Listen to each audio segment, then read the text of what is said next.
Market లో invest చేసి మీ డబ్బులు డబుల్ చేసుకోవాలనుకుంటున్నారా? సుందరరామిరెడ్డి గారి లైవ్ సెమినార్ కి అటెండ్ అవ్వండి.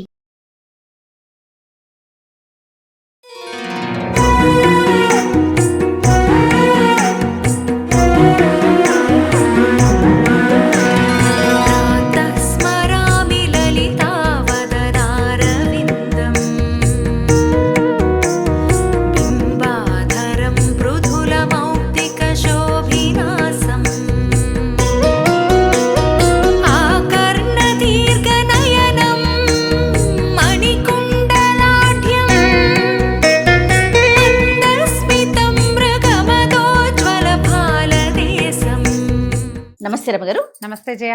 రమగారు, మనం శరన్నవరాత్రుల గురించి మాట్లాడుకుంటూ ఉన్నాము. 6వ రోజులో ఉన్నాం. ఈ రోజు యొక్క విశిష్టత, అలంకరణ, పూజా విధానం అప్పుడే వారం వచ్చేస్తోంది. అయితే తిథులు పెద్దవి వచ్చినాయి కదా ఈసారి. లలితా పంచమి 6వ నాడు వచ్చింది. ఈ లలితా పంచమి నాడు ఖచ్చితంగా పేరే లలితా పంచమి అని రాయబడుతుంది. లలితా త్రిపుర సుందరిని, లలితా పరమేశ్వరి దేవతని ఈ రోజున అర్చిస్తారు. నవదుర్గ స్వరూపాల్లో మనకి శ్రీశైలంలో అమ్మవారిని కాత్యాయని స్వరూపంతో కొలుస్తారు. అంటే ఈ సంవత్సరము కాత్యాయని అవతారంగా మనకి కనకదుర్గ దేవాలయం 4వ రోజే చూసాం. అవునండి. నవదుర్గల్లో కాత్యాయని స్వరూపం ఉంది. ఈ నందగోప పుత్రికగా చెప్తారు. నందగోప పుత్రిక అంటే శ్రీకృష్ణుడితో పాటు యశోదాదేవికి ఒక కుమార్తె కలిగిందా? అవునండి. ఆ కుమార్తెను ఏం చేశారు? ఆ వసుదేవుడు వెళ్ళి కృష్ణ పరమాత్మని యశోదాదేవి దగ్గర పడుకోబెట్టి అక్కడ పుట్టిన స్త్రీ శిశువుని, ఆడబిడ్డని తీసుకొచ్చారు. అవును. తీసుకొచ్చిన తర్వాత ఈయన ఏం చేశాడు? కంసుడు ఆడపిల్ల వద్దు వద్దని చెల్లెలు బతిమలాడినా వినకుండా ఆ పాపాయిని ఎగరేశాడు పై. ఎగరేస్తే ఆ పాపాయి ఏమైంది? 8 భుజాలతోటి అమ్మవారిగా యోగమాయాదేవిగా దర్శనమిచ్చింది. ఆమె ఈ కాత్యాయని అని చెప్తారు, యోగమాయా స్వరూపిణి. అందుకని ఈ శ్రీకృష్ణ పరమాత్మని భర్తగా కోరినటువంటి గోపస్త్రీలందరూ కాత్యాయనిని పూజించారని చెప్తారు. ఈ రోజున నవదుర్గలలో కాత్యాయని స్వరూపం వేస్తారు. మనం ఎక్కడ అది పేరు విజయవాడ ఇంద్రకీలాద్రి మీద అమ్మవారి దేవాలయంలో అమ్మని ఈ రోజున లలితా త్రిపుర సుందరిగా అర్చిస్తారు. మనం మొదటి రోజున బాలా త్రిపుర సుందరి, 9 సంవత్సరాల బాలిక, ఇప్పుడు పూర్ణ కళలతో నిండి ఉన్నటువంటి లలితను ఆరాధిస్తారు. లలిత అమ్మవారివి లలితా పంచకం చాలా బాగుంటుంది. ప్రాతస్మరామి లలితా వదనారవిందం అంటే పొద్దున్నే లలితని తలుచుకోవాలి, సూర్యబింబంలో భావించాలి లలితని. ఎట్లా ఉంటుంది? ఆవిడ చక్కల పెద్ద గుండ్రటి మొహంతో ఈ మొత్తం ప్రపంచమే ఆమెగా, బ్రహ్మాండమే లలితాదేవిగా భావించి గనక అర్చిస్తే లలిత మనకి ఇవ్వనిదే లేదు. ఇచ్ఛాశక్తి, క్రియాశక్తి, జ్ఞానశక్తి స్వరూపిణి అని చెప్తారు. 3 శక్తులు ఆమె ఎందుకు కలిసి ఉంటాయి. ఈ స్వరూపంలో ఎట్లా కనపడుతుంది? వెనకాల భుజాల్లో పాశాంకుశాలు, వెనక చేతులతో చతుర్భుజిగా దర్శనమిస్తుందమ్మ. 2 వెనకాల 2 చేతుల్లో పాశము అంకుశము పట్టుకుంటుంది. చెరుకు బిల్లు, పుష్పబాణాలు ధరించి ముందు చేతుల్లో కనిపిస్తుంది. చక్కగా మంచిగా కూర్చుని ఉంటుంది. సింహాసనం మీద కూర్చున్నటువంటి లలితని భావించి అర్చిస్తే విశేషమైన ఫలితం లభిస్తుంది. ఈ లలితా స్వరూపానికే ఒక ప్రత్యేకమైన గాథ చెప్తారు. మన్మథుణ్ణి దహించాడు పరమేశ్వరుడు. అవును. ఇది ఎప్పుడు జరిగింది? సతీదేవి వియోగం తర్వాత తారకాసుర సంహారం కోసం పరమేశ్వరుడికి సంతానం కలిగితేనే అతడి వల్లే తారకాసురుడి మరణం అని చెప్పబడి, అప్పుడు సతీదేవి పార్వతీదేవిగా హిమోత్పర్వత పుత్రికగా జన్మించింది. ఆమెని మళ్ళీ పరమేశ్వరుడి వివాహం చేసుకోవటం కోసం ఆమె వెళ్ళి పరమేశ్వరుడిని సేవించే సమయంలో మన్మథుడిని ప్రేరేపణ చేసి పంపారు. పరమేశ్వరుడు యొక్క సమాధిని భగ్నం చేయి, ఆయనకి పార్వతీదేవి మీద మనసు కలిగేలాగా చేయమని. అప్పుడు మన్మథుడు బాణం వేశాడు. పరమేశ్వరుడు తెలుసుకున్నాడు, ఎవరో నన్ను నా సమాధిని భగ్నం చేశారని చూసి పరమేశ్వరుని నుదుటి మంటతోటి కాల్చేశాడు.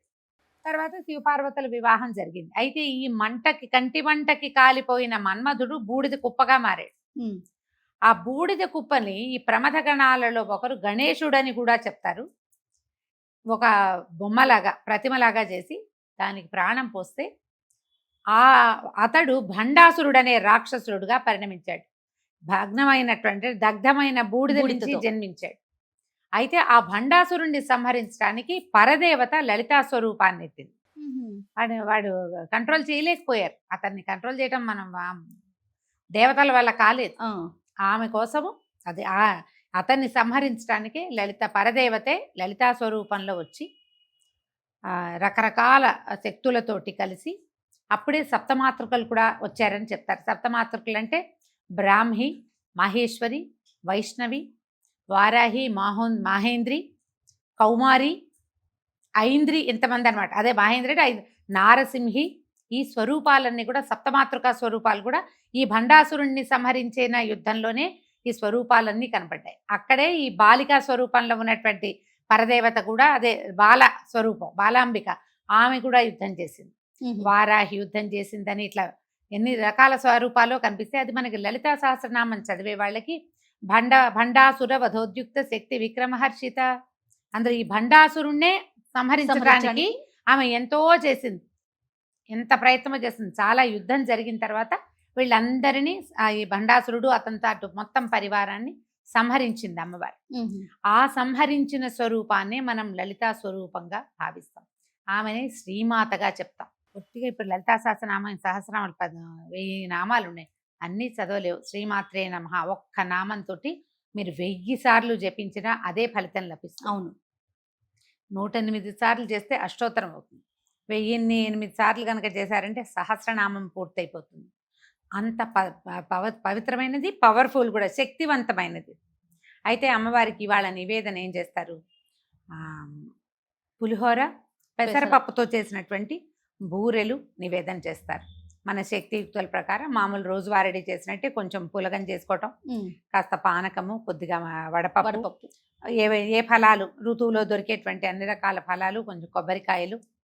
విశేషంగా లలితా సహస్రనామ పారాయణ ఈ రోజున కనుక మనం కుంకుమార్చన అలాంటివి చేసుకుంటే చాలా మంచిది. పంచమి నాడు చేస్తే విశేషం. అవును, 5, 6, 10 మంది ఒకే చోట చేరి ఈ లలితాని ఎన్నిసార్లు అని చదవటం, ఒక 3 సార్లు, ఒక 8, 4 సార్లు, 5 సార్లు లెక్క పెట్టుకుని 50 మంది చేరామనుకో, 2 సార్లు చదివితే 1,00,000 సార్లు అమ్మనామం చెప్పించినట్టు అయిపోతుంది. అవును, అవకాశం ఉంటే ఇది ఇలా పెట్టుకోవటము, అందరికీ చక్కగా భోజనాలు అవి పెట్టుకుని అందరికి చక్క భోజనం పెట్టడం, తాంబూలం ఇవ్వటం, భోజనాలు కూడా పెట్టుకుంటారు. మనం ఇలా కుంకుమార్చన చేసే రోజున అయితే గనక 50 మంది ముత్తైదులు వచ్చారు మన ఇంటికి, ఈ ఇది పూర్తి చేసాం, లలితా సహస్రనామం పూర్తి చేసాం, అందరికీ కుంకుమ ఇచ్చాం, అందరూ అర్చన చేసుకున్నాం. తర్వాత చక్కగా అందరికీ భోజన భాజనాదులతో సత్కరించి తాంబూలాలు అవి సమర్పించుకోవడం, బొట్టు పసుపు ఇవ్వటం, అందరికీ పారాయణ పెట్టడం. మనం ఈ రోజున ఎంత చేసుకుంటే అంత ఫలితం. పంచమి నాడు చాలా విశేషం. అయితే ఈ రోజున మనం కుమారి పూజ చేసుకుంటాం కదా. ఈ రోజున 7 సంవత్సరాల బాలికకి పూజ చేస్తే మంచిది. ఈమెని చండి అంటారు. 7 ఏళ్ల బాలికనికి కనుక పూజిస్తే ఐశ్వర్యప్రదాయనట. మనం ఎక్కడెక్కడ ఆగిపోయిన డబ్బులు వచ్చేస్తాయి, కొత్తగా మనకి డబ్బులు జనరేట్ అయ్యే మార్గాలు ఏమైనా కనపడతాయి.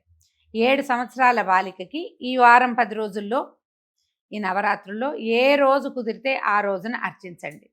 విశేషించి ఈ 6వ రోజు కనుక అర్చన చేస్తే చాలా మంచిది. బాలికకు చక్కగా పాదాలకు పసుపు రాసి పారాయణ పెట్టి గాజులు, తలబొట్టు, తర్వాత ఏమో తలలో పువ్వులు, అలంకరణ సామాగ్రి ఏదైనా ఇచ్చి, ఆకుపచ్చటి వస్త్రాలు ఏవైనా సమర్పించి, మామూలుగా లలిత అంటే మనకి అరుణ అని చెప్తారు. ఆవిడ ఎర్రని వస్త్రం ధరించి ఉంటుంది. లలితా సహస్రనామంలో మొదటే ఆ శ్లోకాల్లోనే కనపడుతుంది అనమాట, ఎర్రని చీర ధరించి ఉంటుంది అని. అయితే ఆకుపచ్చ వస్త్రాలు కూడా సమర్పించవచ్చు.